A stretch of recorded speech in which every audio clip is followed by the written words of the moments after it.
What's going on, everybody? Anthony Servino here with the Face Off Sports Network with my top fantasy football waiver wire pickups for NFL Week 14. We're going to start with Isaac Guerendo. And Isaac Guerendo should be the top waiver wire priority ad in all formats. We know what's going on with San Francisco. Christian McCaffrey, likely done for the year. He's on IR.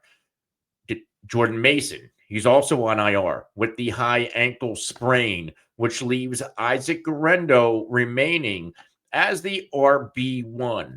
Now, Adam Schefter, ESPN, is saying that Guerendo is expected to take over as a lead running back. But we also know that the San Francisco 49ers, they also have Patrick Taylor, and they could also go into free agency, go on practice squad, and see what else is out there. But as of now, what we know, Guerendo is the guy.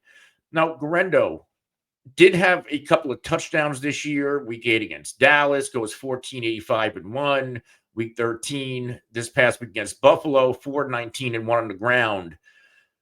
He can do a little bit of everything. If we scale back to that Week 8 game against Dallas, in addition to going 14 for 85-1 on the ground, he also caught 3 or 4 targets for 17 yards. So he can do a little bit of everything, which is the type of running back that the 49ers will deploy.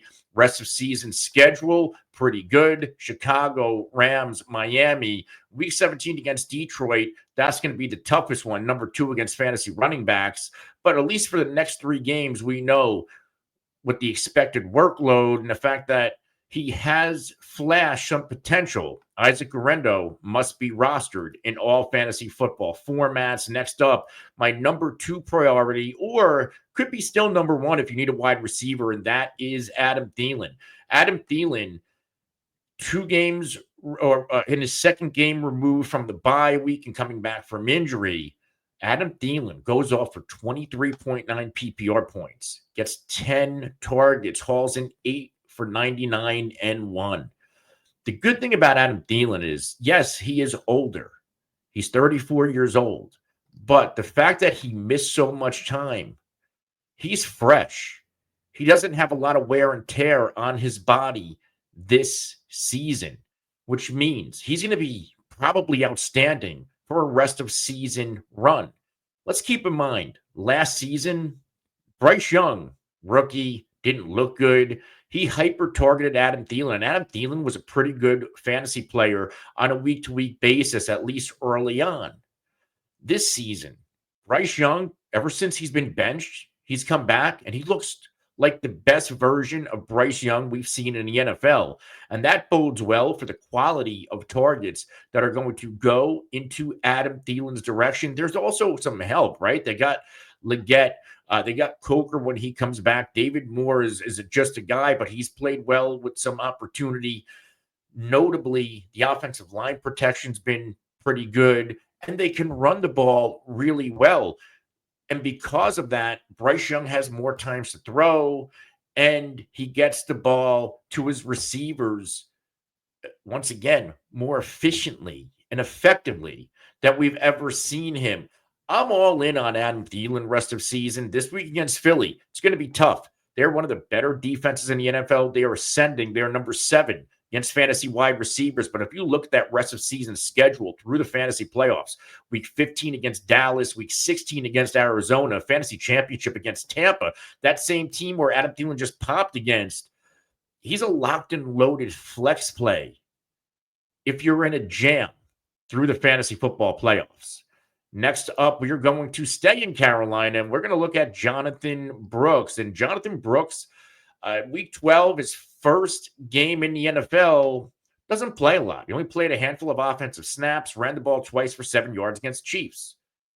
What we did not expect this past week against Tampa, he had some run, only 7.1 PPR points, but he played 14 offensive snaps, took 6 carries for 18 yards, also caught all 3 of his targets for 23 yards. He looked pretty good. He was also really active in the red zone towards the end of the game when a lot of people, including myself, who had some action on Chuba Hubbard's score, it was Brooks who got 3 red zone rushes, including 1 inside the 5. He also had 2 red zone targets in that game.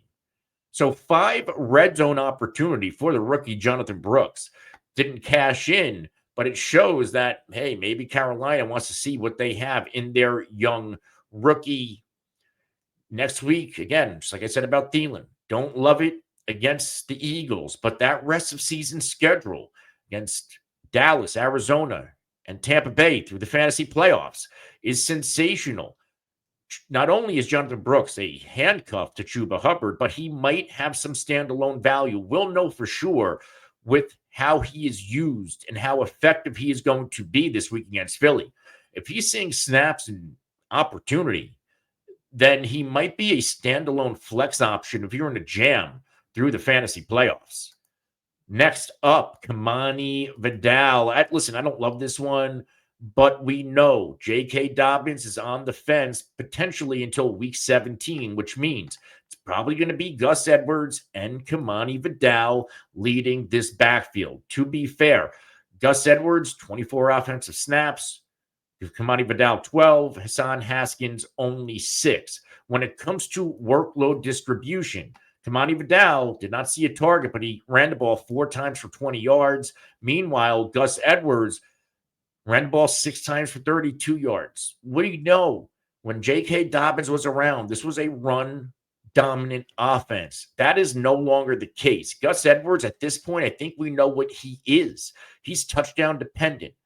Maybe Kimani Vidal, if they give him some run, he can do a little bit more, and maybe he sees some additional touches. Now, the schedule's not great this week against Kansas City, number 1 against enemy running backs, but through the fantasy playoffs, Tampa, Denver, New England, these are some usable spots. I'm not starting Kimani Vidal, but I'm certainly picking him up and stashing him just in case he overtakes Gus Edwards, and maybe if not overtaking him, but at least sees just as many snaps and opportunities, because Gus Edwards right now is not the answer to the Chargers question or their problems, and he's not the answer to a fantasy manager's problems either at running back.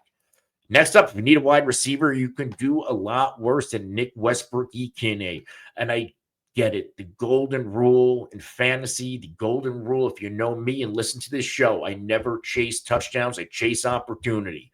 Well, when it comes to Nick Westbrook-Ikhine, all we have is chasing touchdowns. He has now scored in every game but one since week 6.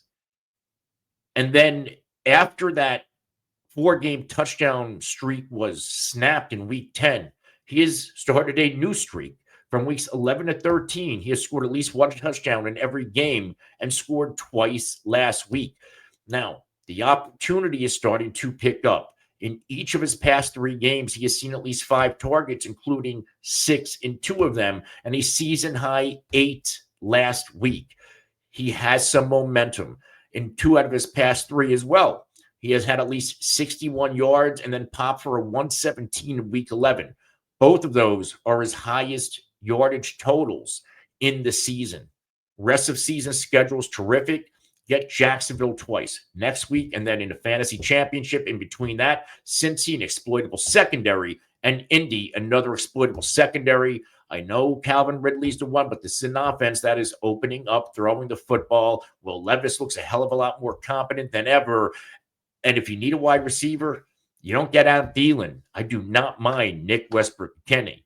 He's starting to get some volume, not a lot. He is getting the opportunity to score the touchdowns. And more importantly, the rest of season schedule is fantastic.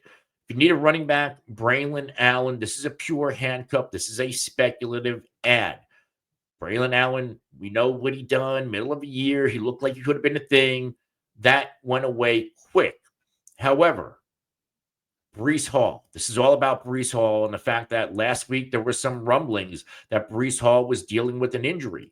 And he very well might be dealing with a knee injury. But Breece Hall did start, and he did play against Seattle. He did play. It looks like he played 38 offensive snaps, where Braelon Allen played 18, his most since week 8. Why is that important? Because maybe this knee injury is a thing, And Breece Hall only had 12 carries for 60 yards. That's significant because Breece Hall, normally, we know his season average is around 17.5 touches per game. So he saw fewer touches. He only had one passing target, which he did not catch.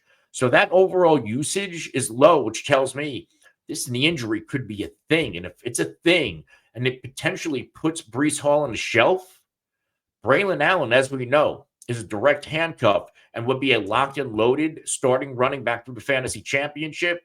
Miami, Jacksonville, Rams, Buffalo, a really nice rest of season schedule for Braelon Allen. He must be stashed. Next up, if you need a wide receiver, Brandin Cooks from the Dallas Cowboys. Cooks comes off IR, and he was solid. Cooper Rush, the Giants, easy matchup, scores 10.6 PPR points. He was targeted 7 times, only caught 3 for 16. One of them was a touchdown. 2 of those targets inside the red zone, both of those targets inside the 5.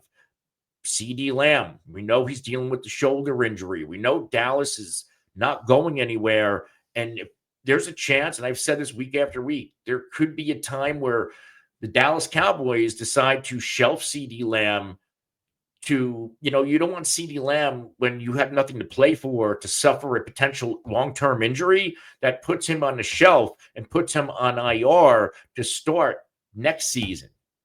So if this shoulder injury, the AC joint, if anything else flares up for CD Lamb and he misses time, Brandin Cooks, the veteran on the team, is going to operate as Dallas's wide receiver 1. And he's also going to benefit with CD Lamb there is the fact that the enemy defense are going to try to minimize CD Lamb, which means Brandin Cooks sees more open opportunities against the lesser coverage. Let's start wrapping up MVS. Marquez Valdes-Scantling, folks. I'm an MVS guy. I keep telling you to put him in your lineup. He's going to see opportunities, and he keeps cashing in. 4 touchdowns total since week 10. He has scored now 1 touchdown at least in every game. We know he's not going to get a lot of opportunities. His season high in targets was 4. He gets about 3 a game since joining the New Orleans Saints, but his role is distinct. It's almost like, if you like Alec Pierce from the Colts, another guy, he pops or gives you nothing. He only gets a few opportunities, but those opportunities are deep targets. Same thing here. MVS is essentially in that Rashid Shaheed role. I keep saying it every waiver wire show and every time I talk about MVS. That Rashid Shaheed role in this offense is valuable. They're going to take a couple deep shots a game, and they're all going to go to MVS. Lucky enough, he has cashed in on his opportunities. Do I expect it to continue? No. Can end at any time. But right now he's hot. And if you need an upside receiver, I don't mind MVS. You get the Giants, Washington, Green Bay, Vegas to close out the year. A couple of tough matchups in there. But again, you got Mageddon coming up. You got to contend with injuries. He's somebody I would stash on my bench because he does bring a high ceiling if you did potentially need to use him. Next up, Noah Gray. If you need a tight end, Noah Gray's the guy. I get it. He did not extend his scoring streak this past week. However, he saw a season-high 6 targets, caught 4 for 58, 9.8 PPR points, a reasonable floor for a tight end.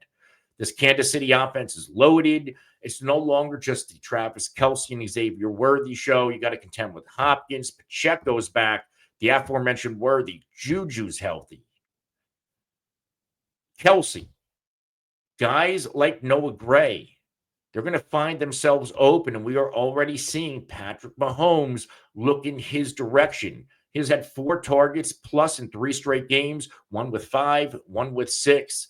I don't think he's going away. Solid rest of season schedule, but regardless of the schedule, this Kansas City offense is starting to look really nice.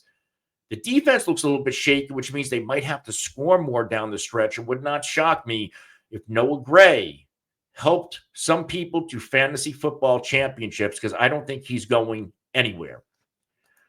Let's close out with Caleb Williams. If you need a quarterback, Caleb Williams, he's rostered in right around 53% of leagues. He's available, and he's starting to play better. 3 straight games over 18 quarterback points with the new OC, including back-to-back games with over 28.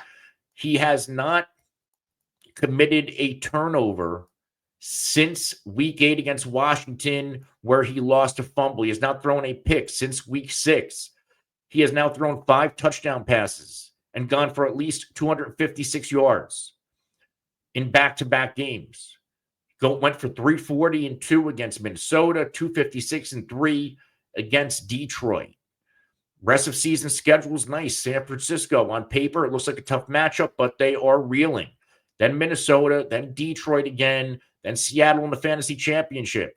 Depending on your quarterback situation, Caleb Williams, with the type of ceiling and the weapons around him that he has, could be an upgrade and could be an asset. And he also could be a fantasy football league winner that's on your waiver wire right now.